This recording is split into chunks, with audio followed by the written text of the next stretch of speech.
अब दोनों में उदाहरण देखिए। जैसे भौतिक परिवर्तन का जो उदाहरण है जल से बर्फ बनना। जल से बर्फ बनना, जल से वाष्प बनना। ठीक है ना। अब देखिएगा, जल से बर्फ बनेगा तो बर्फ से फिर जल बन जाएगा ना, और जल और बर्फ के गुण कहीं अलग नहीं होंगे। H2O सूत्र रहेगा। ठीक है ना, बाकी सारे गुण बराबर रहेंगे। जल से वाष्प बनेगा तो वाष्प के और जल के कोई गुण अलग नहीं होंगे, केवल अवस्था परिवर्तन है। अवस्था का अलग, ये लिक्विड में है ये ठोस हो गया, और ये लिक्विड में है ये गैस हो गया, ये है। जैसे कि शक्कर माने शर्करा लिख ले। शर्करा का जल में घुलना, तो बोलो जब जल में घोलेंगे शर्करा को तो जल में घुलेगी ना, और घुलने के बाद फिर शर्करा मिलेगी। ठीक, जो मिठाई हलवाई बनाते हैं उसी पे तो है। पानी क्या हो गया, उस वाष्प में चला गया। ठीक है ना, और बचा क्या हमारा चीनी। चीनी क्या हो गई, सॉलिड में फिर आ गई। ठीक, सॉलिड में होती ही है वो चीनी, तो सॉलिड में ही रहेगी ना। बस ये जल के अणुओं के बीच में क्या होती, जो जगह होती है उसमें ये सेट रहते हैं, उसी में ये संगुणित हो जाते हैं, है ना। जैसे आगे मोम का पिघलना, है ना, मोम का पिघलना, मोम का पिघलना। मोम पिघलेगी तो मोम कहीं जाएगी तो है नहीं। ठीक है ना, समझ रहे ना। मोम तो उतनी ही रहेगी जितनी, अगर 10 ग्राम है तो 10 ग्राम रहेगी, अगर 100 ग्राम है तो 100 ग्राम रहेगी। इसी तरीके से गंधक का मतलब होता है सल्फर। सल्फर का पिघलना,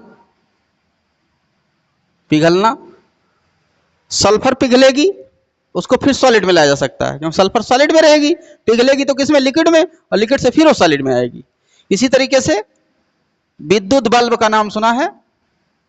विद्युत बल्ब का जलना व बुझना, जलना व बुझना कैसा परिवर्तन है, भौतिक परिवर्तन है। फिर आप रासायनिक परिवर्तन में आते हैं एग्जाम्पल में। तो रासायनिक परिवर्तन में हम लोगों ने अभी पढ़ा इससे पहले वाली वीडियो में, तो उसमें पढ़ा होगा कि उदाहरण में जैसे लोहे पर जंग का लगना, और दूसरा दूध से दही का बनना, दूध का दही बनना, और अगला गन्ने के सिरका बनना। और बताइए मोम किड़वन, तो ये हो ही गया सब, किड़वन उसी में आया।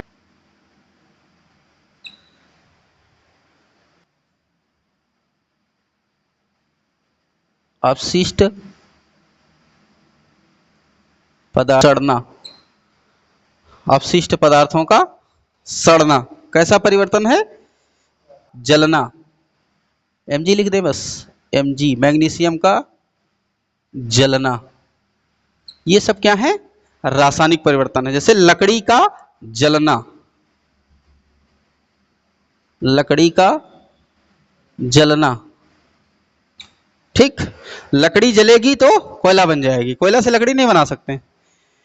मैग्नीशियम जलेगा तो व्हाइट हो जाएगा, उससे फिर हम नहीं बना सकते हैं। अपशिष्ट पदार्थ अगर सड़ गया उसे फिर अपशिष्ट नहीं बना सकते हैं। किड़वन हुआ कोई चीज, जैसे दूध से दही बना, है ना, तो दही से दूध नहीं बन सकता है। मोमबत्ती अगर जली तो पुनः उसकी बत्ती नहीं प्राप्त की जा सकती है, मतलब उसे नया पदार्थ बन गया, रासायनिक परिवर्तन है। और जो पदार्थ से बना और फिर उससे मूल पदार्थ बनाया जाए तो वो बहुत है, बस समझ रहे हैं ना। तो इस